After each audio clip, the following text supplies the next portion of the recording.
நான் செய்யறது சரி, நான் சொல்றது சரி, நீ கேளு. எப்படிங்க? இவங்க தப்பே செஞ்சாலும் நியாயப்படுத்துவாங்க. இந்த துலா லக்னம் துலா ராசியை பொறுத்தவரை எப்படிப்பட்ட எமோஷன்ஸ்குள்ள சிக்குவாங்க அப்படின்னு பார்த்தீங்க அப்படின்னா, அண்ணன் தம்பி சப்போர்ட் கொஞ்சம் குறையும். குடும்பத்துக்குள்ள கண்டிப்பா அவங்களை ஏமாற்றம் இருக்கும். துலா லக்னம் ராசியில் பிறந்தவங்க சொத்து வழியில ரிஜிஸ்ட்ரேஷன்ல உங்க சொந்தம், உங்க கூட பிறந்தவங்க, அப்பா நான் ஏமாத்தக்கூடாது, அவங்களுக்கு தான் செஞ்சிடலாம், பண்ணிடலான்னு தோணும். ரொம்ப இலகிய மனசாக இருக்கும். எல்லாத்தையும் எடுத்து கொடுத்து பண்ணிட்டு கடைசியில் பார்த்தீங்கன்னா அம்புன்னு நிற்பாங்க.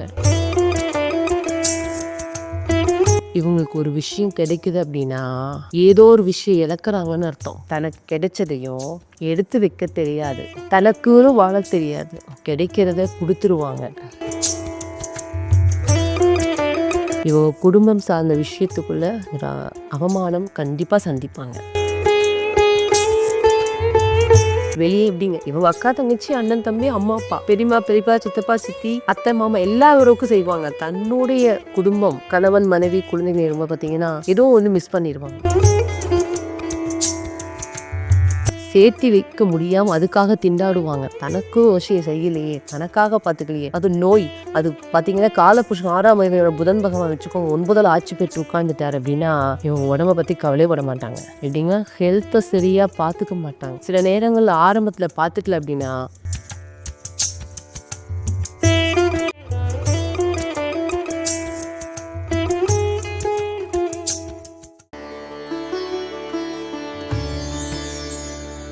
உங்கள் வாழ்க்கையின் அனைத்து பிரச்சனைகளுக்கும் சிறந்த ஜோதிடர்களிடம் தீர்வு காணுங்கள். துலாம் லக்ன ராசியில் பிறந்தவங்க பார்த்தீங்க அப்படின்னா நியாயம், தராசு, நீதிமான், சனி பகவான் உச்சம், சுக்கிர பகவான் ஆட்சி, சூரிய பகவான் நீச்சம். நான் செய்யறது சரி, நான் சொல்றது சரி, நீ கேளு. எப்படிங்க? இவங்க தப்பே செஞ்சாலும் நியாயப்படுத்துவாங்க. இவங்க தப்பு செஞ்சுட்டு சொல்லும்போது பார்த்தீங்கன்னா ஆமாம் அவங்க தப்பே பண்ணல, இல்லை சரியாக தான் பண்ணியிருக்காங்க அப்படின்னு தோணும். ஏன்னா 2ஆம் வீட்டில் செவ்வாய் ஆட்சிங்க. 2ஆம் வீட்டில் செவ்வாய் அவங்களுக்கு ஆட்சி. எப்படி இருப்பாங்க? டக்கு டக்குன்னு பேசிடுவாங்க. எஸ், இந்த துலா லக்னம் துலா ராசியை பொறுத்தவரை எப்படிப்பட்ட எமோஷன்ஸ்குள்ளே சிக்குவாங்க அப்படின்னு பார்த்தீங்க அப்படின்னா, சுக்கிர பகவானுடைய வீடு இல்லைங்களா, இவங்களுக்கு இலகிய மனது. எப்படிங்க? தன்னை பார்த்தீங்கன்னா அழகாக வெளியே காட்டிக்குவாங்க. தன்னை அழகாக வெளியே காட்டிக்குவாங்க. தன் செயல் திறமையாகட்டும், நிறைய திறமை இருக்குங்க, நிறையா திறமை இருக்கும். அந்த திறமைக்கேற்ற விஷயம் உங்களுக்கு கிடைக்காதுங்க. எப்படிங்க? திறமைக்கேற்ற விஷயம் கிடைக்காது. ஒரு 42 வயசு வரைக்கும் பார்த்தீங்கன்னா சில வீடு துலாம் ராசி லக்னத்தில் பிறந்தவங்க போராடுவாங்க. துலாம் லக்ன ராசி பிறந்தவங்க போராடுவாங்க. இந்த வீட்டில் ஆத்ம கிரகம் பாதக கிரகமாக மாறுது. அப்பா சப்போர்ட் கொஞ்சம் குறையும், அண்ணன் தம்பி சப்போர்ட் கொஞ்சம் குறையும். குடும்பத்துக்குள்ள கண்டிப்பாக அவங்களை ஏமாற்றம் இருக்கும். துலா லக்ன ராசியில் பிறந்தவங்க சொத்து வழியில் ரிஜிஸ்ட்ரேஷனில் உங்கள் சொந்தம், உங்கள் கூட பிறந்தவங்க, அப்பா. அது நீங்கள் சின்ன பையனாக இருக்கீங்க, 2 பசங்க மேலே மூத்தவங்க இருக்காங்கன்னா உங்களை விட அவங்களுக்கு தான் அதிகமாக கேர் பண்ணி கொடுப்பாங்க, அதிகமாக இருக்கும். இல்லை அவங்க பார்த்து உங்களுக்கு கொடுக்கணும். அந்த வலி வேதனை ரொம்ப ஜாஸ்தியாக இருக்குங்க. என்ன காரணம்? லாபாதிபதியான கிரகம் உங்களுக்கு பாதக கிரகமாக மாதிரி உங்கள் ராசிக்கு நீச்சம் அது இருக்கே. அப்பா அம்மா சரியாக பார்க்கல, அப்பா சப்போர்ட்டும் கம்மி தான், அம்மா சப்போர்ட்டு கொஞ்சம் குறைவுங்க. 4ஆம் அதிபதி என்ன அது உங்களுக்கு சனி பகவான் நீச்சமாயிடுறாரு 7ஆம் இடத்துல சரிங்களா. அதனால் குடும்ப சூழல்கள் மூலமாக கொஞ்சம் அதிகமாக வேதனைக்குள்ளே இருக்கும். சொத்து சார்ந்த விஷயத்தில் வேதனை இருக்கும். கண்டிப்பாக தோட்டங்கள் இருக்கும். உங்களுக்கு தோட்டம்லாம் இருக்குது அப்படின்னா அழித்து தரக்கூடிய பண்ணக்கூடாது. நீங்கள் நிலையாக வளரக்கூடிய ஒரு இது தென்னை மரம், பாக்கு மரம், மாமரம் அந்த மாதிரி வச்சுடணும் நீங்கள். சரிங்க, அந்த மாதிரி வச்சிங்கன்னா லாபத்தை எடுத்துக்கலாம். ஆனால் உங்களுக்குன்னு உங்கள் அமைப்புக்குள்ளே தேவையானது கிடைக்கிறதுக்கு 42 வயசு ஆகணுங்க. அது வரைக்கும் நிறைய அடி, நிறைய வலி வேதனை சிக்கல். சரிங்களா? எங்கே திரும்ப அடி விழுகும். படிப்புலேயும் பார்த்தீங்கன்னு வச்சுக்கோங்க தடைப்பட்ட கல்வி இருக்கும். இன்றைய கால குழந்தைகள்லாம் பார்த்தீங்கன்னா 2010க்கு மேலே பிறந்தவங்கலாம் பிரச்சனை கிடையாது. ஆனால் அதுக்கு முன்னாடி பிறந்தவங்கலாம் பார்த்தீங்கன்னு வச்சுக்கோங்க நிறைய சிரமப்பட்டு தான் படிச்சிருப்பாங்க. ஒரு டிகிரி இருக்குல்ல, அப்பா எப்படா இந்த டிகிரியை படித்து முடித்தேன், இன்றைக்கி நல்ல கொஷின் இருக்குல்ல, அவங்க தான் காரணம். நட்புகள் மூலம் கொஞ்சம் கொஞ்சம் உதவிகள் கிடைக்கும். ஆனால் அவங்களும் நிரந்தரமாக கூட இருக்க மாட்டாங்க, விலகி போயிடுவாங்க. நல்ல மரியாதை தருவாங்க நட்புக்கெல்லாம். துலாம் சில இடங்களில் கரெக்டாக நிற்கும். நீதி இல்லையா, நேர்மை இல்லையா? ஆனால் அந்த நீதிக்காகவும் நேர்மைக்காகவுமே இவங்களுக்கு வாழவும் தெரியாது, வரவும் தெரியாதுங்க. டக்குன்னுலாம் அடுத்தவங்க ஏமாற்ற மாட்டாங்க. ஐயோ நான் ஏமாற்றக்கூடாது, அவங்களுக்கு தான் செஞ்சிடலாம் பண்ணிடலான்னு தோணும். ரொம்ப இலகிய மனசாக இருக்கும். எல்லாத்தையும் எடுத்து கொடுத்து பண்ணிட்டு கடைசியில் பார்த்தீங்கன்னா அம்போன்னு நிற்பாங்க. எப்படிங்க? அம்போன்னு நிற்பாங்க. அதை தான் துலாத்துக்கே பொருந்தும். என்ன பண்ணுறது? காலபுருஷன் 7ஆம் இடத்துல பிறந்துட்டோமே. இந்த 7வது ராசியில் பிறந்தவங்க துலாமில் நிறைய அனுபவம். ஏன்னா குரு பகவான் தான் இந்த மூளை சொல்லக்கூடிய கிரகம். அவர் எதிரி ஆயிட்டார் உங்களுக்கு.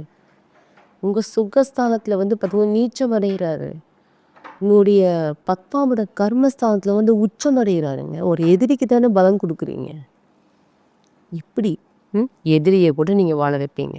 எதிரியை கூட நீங்கள் நிறைய உங்கள்கிட்ட செல்வாக்கு சொல்வாக்கு இருக்குது அப்படின்னா ஒருத்தர் ரொம்ப கஷ்டப்படுவார். உங்கள் முன்னாடி பாதிப்பு கொடுத்துருப்பார், பிரச்சனை கொடுத்துருப்பார். ஆனால் வருவார், இதை உதவி கேட்டார்னா நான் பண்ணி தரேன்டா, நான் செஞ்சு தரவா அப்படின்னு கேட்பீங்க. ரொம்ப இலகியமானது. யாருக்கும் பாரபட்சம் காட்ட மாட்டேங்க. உங்கள் அன்பில் எந்த குறையும் சொல்ல முடியாது. துலாம் பார்த்தீங்கன்னா பேலன்ஸாக இருக்கும். எப்படி பேலன்ஸாக இருக்கும்? எம்டியாக இருந்தால் பேலன்ஸாக இருக்குங்க. ஒரு பக்கம் மட்டுமே வச்சா என்ன ஆகும்? அதுதான் இவங்களுக்கு ஒரு விஷயம் கிடைக்குது அப்படின்னா ஏதோ ஒரு விஷயம் இழக்கிறாங்கன்னு அர்த்தம். தனக்கு கிடைச்சதையும் எடுத்து வைக்க தெரியாது, தனக்குன்னு வாழ தெரியாது. கிடைக்கிறத கொடுத்துருவாங்க. ஒருத்தர் சொந்த பந்தமாக இருக்கட்டுமே, கூட பிறந்தவங்க ஆகட்டுமே, என்ன வேணும் கொடுத்துருவாங்க. ஏன்னா 3ஆம் இடம் சகோதரி சகோதரர் சொல்லக்கூடிய ஸ்தானம் குரு பகவான் தாங்க, இல்லைங்களா? அக்கா அண்ணா சொல்லக்கூடியது சூரிய பகவான். இது 2 திரிகோண வீடு. துலாங்கிட்ட வாங்கிக்கும். இங்கேயும் எதிரி ஆகுது, இங்கேயும் பாதகமாகுது. இவங்க என்ன பண்ணுவாங்க? இந்த சின்னத்துல தாங்க என் கூட இவங்க அண்ணனா அக்காவா தங்கச்சியா தம்பியா பிறந்திருக்காங்க, அடுத்த ஜென்மத்தில் நம்ம கூடவா பிறக்க போறாங்க. இந்த வார்த்தை துலா லக்னம் துலா ராசியில பிறந்தவங்க மட்டும் சொல்லாம இருக்கவே மாட்டாங்க. கண்டிப்பா கமெண்ட் பண்ணுங்க. எப்படிங்க? யார் எதிரியோ யார் பாதகமோ அந்த உறவுக்கு முக்கியத்துவம் கண்டிப்பா கொடுப்பீங்க. ஆனால் உங்களுக்குன்னு சொல்லி ஒருத்தர் வருவாங்க தெரியுங்களா, ஸ்டாண்டிங், அவங்க லைஃப் பார்ட்னர், உங்கள் குழந்தைகள், அவர்களுக்கு சரியான கடமையை நீங்கள் செய்ய முடியாது. உங்களுடைய கடமை வெளியே செய்வீங்க, வீட்டுக்கு செய்ய மாட்டீங்க. என்ன காரணம்? சனி பகவான் உச்சம். காலபுருஷனுடைய பாதகஸ்தானம் கும்ப வீடு உங்களுக்கு 5ஆம் இடம். அவர் என்ன உச்சம் நிறைகிறாரு. மற்றவங்களுக்காக செய்வீங்க தவிர உங்களையோ உங்களை நம்பி கூட இருக்காங்க பாருங்க, அந்த சின்ன சரௌண்டிங் அதை மிஸ் பண்ணிடுவீங்க. வெளியே இருக்கிற உலகம் தான் பெரிய உலகம் கண்ணுக்கு தெரியும், உங்கள் சின்ன உலகம் உங்களுக்கு தெரியாதுங்க. அதில் துலாம் நிறைய பார்த்தீங்கன்னா ஏமாற்றம் அடைஞ்சிருப்பீங்க. நான் செய்ய வேண்டிய என் மகனுக்கோ என் மகளுக்கோ என்னுடைய மனைவிக்கோ இல்லை என் கணவனுக்கோ என் அம்மா அப்பாவுக்கு செஞ்சுருக்கலாம் அப்படிங்கிற விஷயத்தில் கண்டிப்பாக அந்த மன வருத்தம் மனசுக்குள்ளே இருக்குங்க. நிறைய ஜாதகம் பார்த்துட்டாங்க. துலாத்துக்குள்ளார போராட்டம். சனி பகவான் நீச்சமாக இருக்காருன்னு வச்சுக்கோங்க. சனி பகவான் 12ஆம் இடத்துல இருக்காரு. அந்த ஜாதகமெல்லாம் நிறைய பார்த்துட்டோம். இவங்க குடும்பம் சார்ந்த விஷயத்துக்குள்ள அவமானம் கண்டிப்பாக சந்திப்பாங்க. இவங்க குடும்பத்துக்காக, அதாவது உடன்பிறப்பு தாய் தந்தையர் டக்குன்னு தூக்கி வீசிடுவாங்க, காயப்படுத்திடுவாங்க. ஆனால் இவங்க திரும்ப போய் நிற்பாங்க. தப்பு செஞ்சாலும் இறங்கி போயிடுவாங்க, தப்பு அவங்க செஞ்சாலும் இவங்க இறங்கி போயிடுவாங்க. விட்டு கொடுக்க மாட்டாங்க எந்த இடத்துலையும். அதுதான் துலாம். எம்டியாக இருந்தால் தான் பேலன்ஸுங்க. 2 பக்கம் பொருள் வைக்கணும். அப்போ என்ன பண்ண முடியும்? 2 கண் 2 கண்ணு மாதிரி எல்லாத்தையும் பேலன்ஸ்டாக கொண்டு போவாங்க. இங்கே ஒன்று வச்சாங்கன்னா இங்கே ஒன்று வச்சு பேலன்ஸ் பண்ணிடுவாங்க. அதுதான் துலாம். இவங்க எல்லாம் சில இடங்களில் மாற்றவே, இவங்கள கரெக்ஷன் பண்ண பேப்பர், நோ ரீவேல்யூஷன். துலா லக்னம் துலா ராசி காலபுருஷருக்கு 7ஆம் இடம் இவங்க டக்குனெல்லாம் மாற்றிக்க முடியாது. இப்படி தான் இருப்பாங்க. அந்த வலி, வேதனை, துன்பம், கஷ்டம் யார் என்ன கொடுத்தாலும் திருப்பி நன்மையும் செய்வாங்க. அந்த நன்மையில் வெளியே இருக்கிறவங்களுக்கு தான். வெளியே எப்படிங்க, இவங்க அக்கா, தங்கச்சி, அண்ணன், தம்பி, அம்மா, அப்பா, பெரியம்மா, பெரியப்பா, சித்தப்பா, சித்தி, அத்தை, மாமா எல்லாருக்கும் செய்வாங்க. தன்னுடைய குடும்பம், கணவன், மனைவி, குழந்தைங்க ரொம்ப பார்த்தீங்கன்னா ஏதோ ஒன்று மிஸ் பண்ணிடுவாங்க. அந்த இடத்துல பேலன்ஸ் பண்ணவே முடியாது. நிறைய ஜாதகங்கள் பார்த்துட்டோம். இதெல்லாம் சரியாக அவங்க மாற்றிக்கணும். எல்லாத்தையும் அதை தான் பேலன்ஸ் பண்ணணும். ஒரு பக்கம் தான் பாசத்தை கொடுத்தாங்கன்னா ஒரு பக்கம் கீழே இறங்கிடும். வெயிட் வைக்கிறது தானே மேலே போகும். தன்னுடைய குடும்பமாக தான் பிறந்த குடும்பமாக பார்த்தீங்கன்னா உங்களுக்கு ஒன்று தான் நிற்கும், ஒன்று நிற்காதுங்க. 2 பக்கம் ஒரு பேலன்ஸ்டு சில வைக்க தெரியாது, அமைப்பு கொடுக்காது. ஏன்னா சனி பகவான் இங்கே வந்து உச்சமான 7 போய் நீச்சம் அடைஞ்சிட்றாரு இல்லைங்க. அதனால் ஏதோ ஒரு விஷயம் இழந்துட்டு அதுக்கப்புறம் பார்த்திங்கன்னா ரொம்ப மன வருத்தம் இருக்கும். சில இடங்களில் வந்து தந்தை கடமை செய்ய முடியாது, தாய்க்கு கடமையை செய்ய முடியாது, அந்த மாதிரி விஷயங்கள் இருக்கும். அது ஏதாவது ஒரு அழுத்தத்துக்குள்ள இருந்துகிட்டே இருப்பாங்க. சனி பகவான் நீச்சமாக போயிருந்த ஜாதகம் பார்த்திங்கன்னா நிறையா தொழிலில் கஷ்டப்படும், வருமானம் இல்லாமல் போராடும்.